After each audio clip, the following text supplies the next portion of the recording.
Assalamualaikum warahmatullahi wabarakatuh. Sahabat semua, tauhid adalah inti dari ajaran Islam, sebuah keyakinan yang menjadi landasan setiap amal perbuatan kita. Nah, dalam Islam, tauhid tidak berdiri sendiri, tetapi berhubungan erat dengan iman dan cabang-cabangnya, yang disebut dengan syu'abul iman. Dan iman sangatlah penting bagi umat Islam karena merupakan fondasi utama dalam ajaran Islam. Maka dari itu penting untuk kita mempelajarinya. Nah, dalam video ini kita akan membahas bagaimana memahami dan mewujudkan ketauhidan melalui syu'abul iman sesuai dengan tuntutan Al-Quran dan hadis Rasulullah SAW. Semoga pembahasan ini dapat memberikan inspirasi untuk memperkuat iman kita semua. Yang pertama-tama, iman dan 77 cabangnya. Iman bukan hanya tentang keyakinan, tetapi juga mencakup pernyataan dengan lisan, tindakan nyata, dan keyakinan mendalam dalam hati. Rasulullah SAW menjelaskan bahwa iman memiliki lebih dari 70 cabang yang dapat dikelompokkan menjadi 3 bagian utama. Yang pertama, iman yang diucapkan dengan lisan memiliki 7 cabang. Nah, ini mencakup hal-hal yang diucapkan dengan menegakkan keimanan kita seperti membaca syahadat, berzikir, dan menyuruhkan kebaikan. Lalu iman yang kedua yaitu iman yang dibuktikan dengan perbuatan, terdiri dari 30 cabang. Cabang-cabang ini meliputi amal ibadah seperti sholat dan zakat, sehingga tindakan sosial seperti membantu sesama, menghormati tetangga, dan menjaga lingkungan. Lalu iman yang diyakini dalam hati mencakup 40 cabang. Ini adalah cabang-cabang iman yang berhubungan dengan keyakinan mendalam, seperti percaya kepada Allah, malaikat, kitab-kitabnya, takdir, serta ridho atas segala ketetapannya. Materi yang pertama yaitu definisi iman. Iman berasal dari bahasa Arab, dari kata dasar amana yu'minu, imanan, yang berarti beriman atau percaya. Adapun definisi iman menurut bahasa berarti percaya, meyakini ketetapan atau keteguhan hati. Imam Syafi'i dalam sebuah kitab yang berjudul Al-Um mengatakan sesungguhnya yang disebut dengan iman adalah suatu ucapan, suatu perbuatan, atau suatu niat di mana tidak sempurna salah satunya jika tidak bersamaan dengan yang lain. Pilar-pilar keimanan terdiri dari 6 perkara yang kita kenal dengan rukun iman yang wajib dimiliki oleh setiap muslim.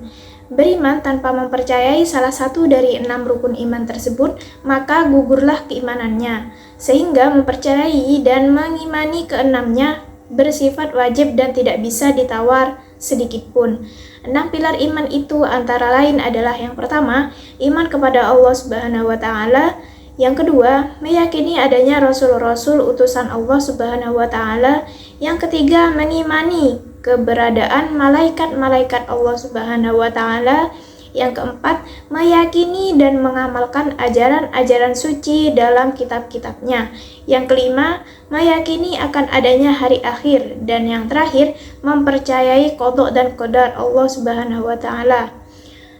Pokok pilar iman ini sebagaimana yang disebutkan dalam Quran surat An-Nisa ayat 136 yang artinya, wahai orang-orang beriman, tetaplah beriman kepada Allah dan Rasul-Nya, yaitu Muhammad SAW, dan kepada kitab Allah, yaitu Al-Quran, yang diturunkan kepada Rasul-Nya, serta kitab yang diturunkan sebelumnya.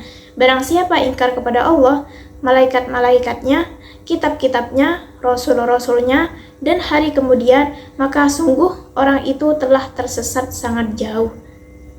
Materi yang kedua yaitu definisi syu'abul iman. Menurut Syekh Muhammad Nawawi bin Umar Al-Jawi dalam kitab Qami'ul Hukiyan A'la Manzumati Syu'abul Iman, iman yang terdiri dari 6 pilar seperti tersebut di atas memiliki beberapa bagian atau unsur dan perilaku yang dapat menambah amal manusia jika dilakukan semuanya, namun juga dapat mengurangi amal manusia apabila ditinggalkannya. Terdapat 77 cabang iman, di mana setiap cabang merupakan amalan atau perbuatan yang harus dilakukan oleh seseorang yang mengaku beriman atau mukmin. 77 cabang itulah yang disebut dengan syu'abul iman. Bila mana 77 amalan tersebut dilakukan seluruhnya, maka telah sempurnalah imannya.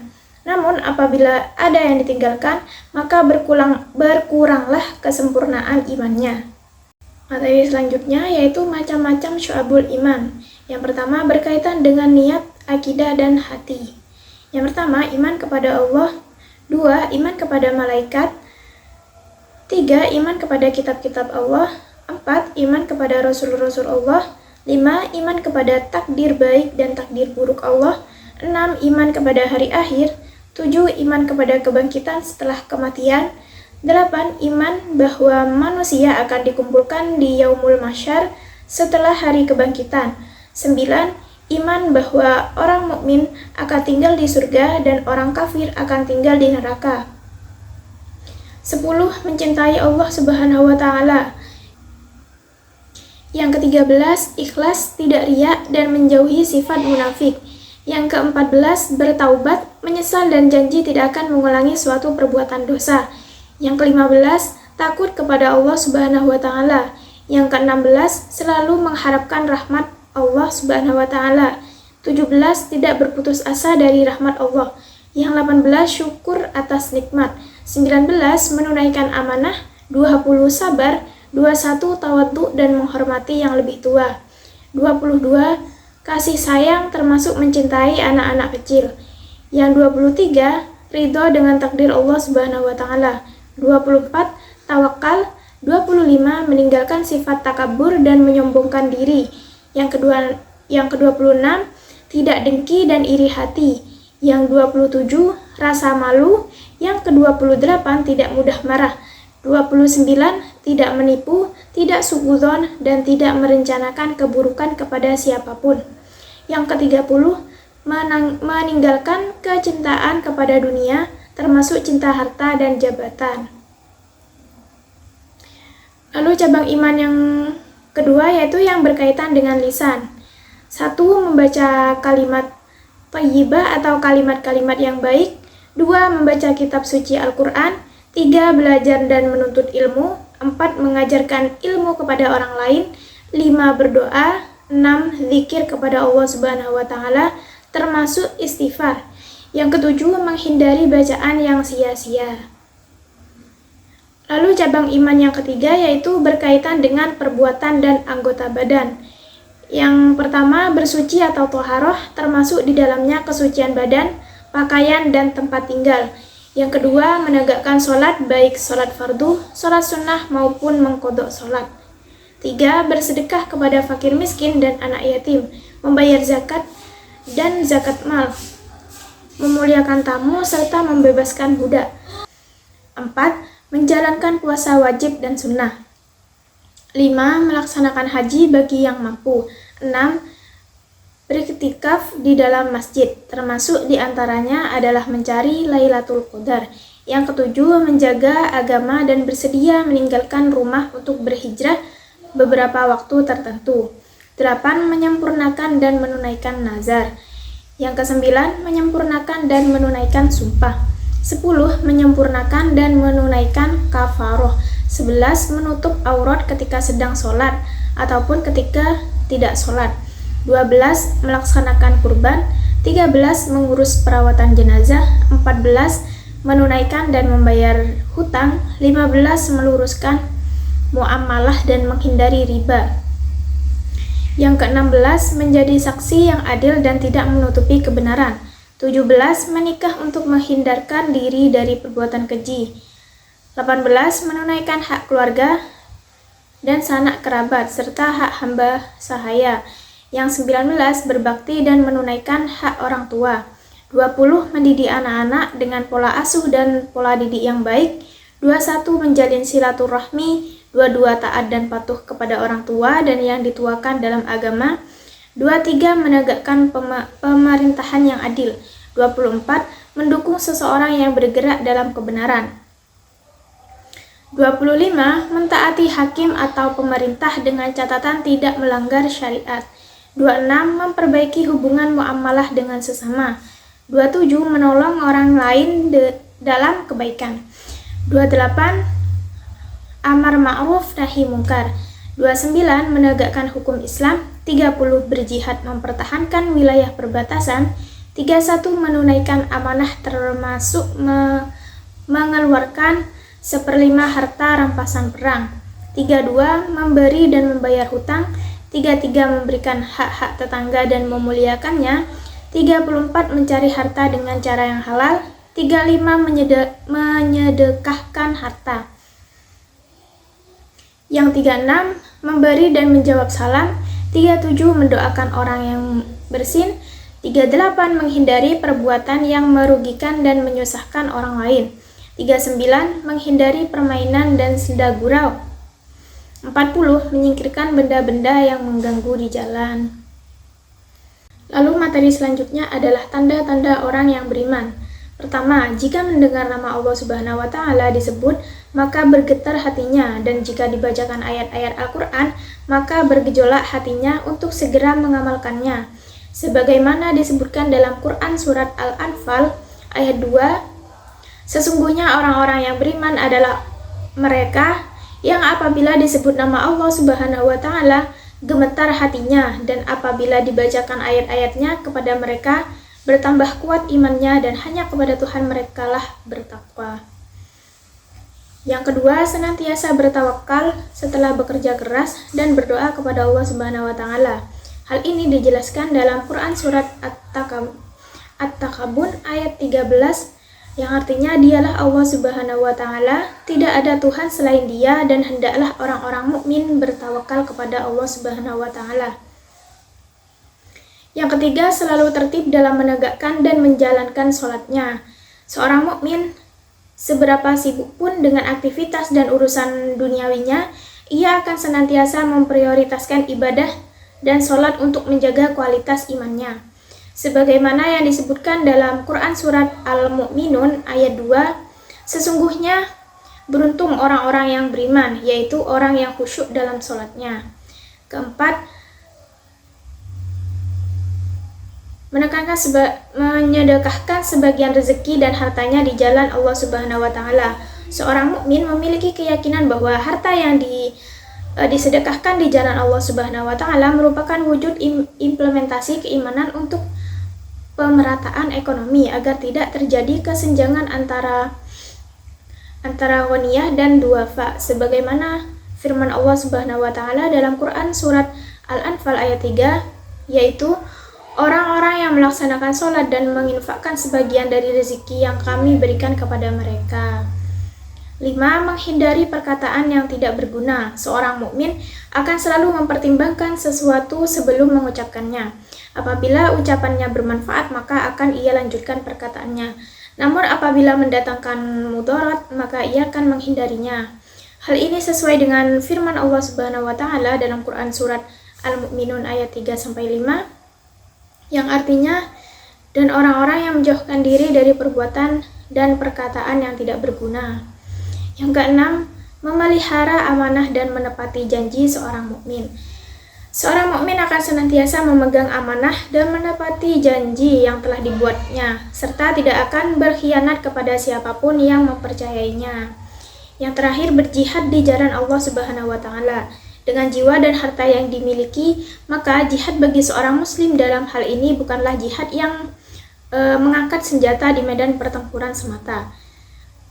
Bukanlah jihad yang secara ekstrim menyatakan permusuhan kepada orang-orang atau golongan yang tidak sepaham dengannya. Tetapi jihad dalam hal ini adalah bersungguh-sungguh dalam menegakkan ajaran Allah Subhanahu wa Ta'ala, baik dengan harta maupun nyawa yang dimilikinya. Poin yang keempat yaitu problematika praktik keimanan di sekitar kita. Dari Anas bin Malik radhiyallahu an yang berkata bahwa Rasulullah shallallahu alaihi wasallam bersabda, setiap mukmin dihadapkan pada 5 ujian, yaitu mukmin yang menghasutnya, munafik yang membencinya, karir yang memeranginya, nafsu yang menentangnya, dan setan yang selalu menyesatkannya. Menurut Abu Bakr bin Lal, berdasarkan hadis tersebut, setidaknya ada 5 ujian keimanan yang dihadapi oleh orang-orang mukmin. Yang pertama, mukmin yang saling mendengki. 2. Kaum munafik yang membenci kaum mukmin. 3. Orang kafir yang memerangi orang mukmin. Yang keempat, tipu muslihat setan yang selalu menyesatkan. 5. Godaan hawa nafsu dari dalam setiap mukmin. Poin kelima yaitu hikmah dan manfaat syu'abul iman. Yang pertama, iman menghilangkan sifat kepercayaan manusia terhadap makhluk. Orang yang beriman hanya percaya kepada Allah Subhanahu wa Ta'ala. Jika Allah Subhanahu wa Ta'ala berkehendak memberikan pertolongan, maka tidak ada kekuatan apapun yang mampu menghalanginya. Sebaliknya, jika Allah Subhanahu wa Ta'ala berkehendak menimpakan bencana, maka tidak ada kekuatan manapun yang sanggup menahannya. Iman mampu menghilangkan perilaku syirik, percaya terhadap kesaktian benda-benda keramat, tahayul, hurafat, dan sebagainya. Lalu yang kedua, iman menanamkan sikap tidak takut menghadapi kematian. Dalam kehidupan saat ini, banyak manusia yang takut menyampaikan kebenaran karena takut menghadapi resiko terhadap kematian. Dalam hal ini, orang yang beriman yakin sepenuhnya bahwa kematian adalah hak dari Allah Subhanahu wa Ta'ala, sehingga berani mengatakan kebenaran meskipun terasa pahit, bahkan beresiko menghadapi kematian sekalipun. Yang ketiga, iman akan membuat seorang mukmin memiliki jiwa yang tenang. Tidak ada seorang pun yang akan luput dari ujian dan musibah dalam kehidupan. Dalam hal ini akan nampak sekali perbedaan menghadapi musibah dan ujian bagi orang yang beriman dan orang yang tidak beriman. Orang beriman akan cenderung bersikap tenang dan tentram dalam menghadapi masalah. Kedekatan dan tawakalnya kepada Allah Subhanahu wa Ta'ala akan menumbuhkan sikap penyerahan diri kepada Allah Subhanahu wa Ta'ala dan senantiasa sabar dalam kondisi seberat apapun. Yang keempat, iman mewujudkan kehidupan yang lebih baik dan berkualitas. Kehidupan yang baik bagi seorang mukmin adalah kehidupan yang senantiasa hanya berisi hal-hal baik. Iman akan menuntut seseorang untuk menyeleksi perbuatan baik yang patut dilakukan dan perbuatan buruk yang harus dihindari. Lalu yang kelima, iman menumbuhkan sikap ikhlas, keyakinan terhadap ridho Allah Subhanahu wa Ta'ala. Keyakinan terhadap ridho Allah Subhanahu wa Ta'ala akan mempengaruhi seseorang untuk senantiasa melakukan sesuatu dengan penuh keikhlasan. Iman akan menuntut seseorang untuk senantiasa hanya berharap ridho Allah Subhanahu wa Ta'ala. Sebagaimana firman Allah Subhanahu wa Ta'ala dalam Quran surat Al-An'am ayat 162 yang artinya, katakanlah Muhammad, sesungguhnya solatku, ibadahku, hidupku, dan matiku hanyalah untuk Allah Subhanahu wa Ta'ala, Tuhan seluruh alam. Yang keenam, iman mendatangkan keberuntungan orang yang beriman. Orang yang beriman adalah orang yang beruntung dalam hidupnya karena selalu berjalan di arah yang benar. Orang beriman selalu mengikuti petunjuk dan larangan Allah Subhanahu wa Ta'ala. Sesuai dengan firman Allah Subhanahu wa Ta'ala dalam Quran surat Al-Baqarah ayat 5, yang artinya, merekalah yang mendapat petunjuk dari Tuhannya, dan mereka itulah orang-orang yang beruntung. 7. Iman mencegah penyakit jasmani dan rohani. Kristalisasi dari iman adalah akhlak seorang mukmin. Oleh karena itu, akhlak, tingkah laku, dan perbuatan seorang mukmin akan senantiasa dikendalikan oleh iman. Teman-teman, memahami tauhid dan syu'abul iman adalah langkah awal untuk menjadi pribadi yang lebih baik. Mari kita tingkatkan iman kita dengan amal-amal yang mencerminkan penghambaan kepada Allah dan kepedulian kepada sesama. Semoga video ini bermanfaat dan menjadi pengingat untuk kita semua. Wassalamualaikum warahmatullahi wabarakatuh.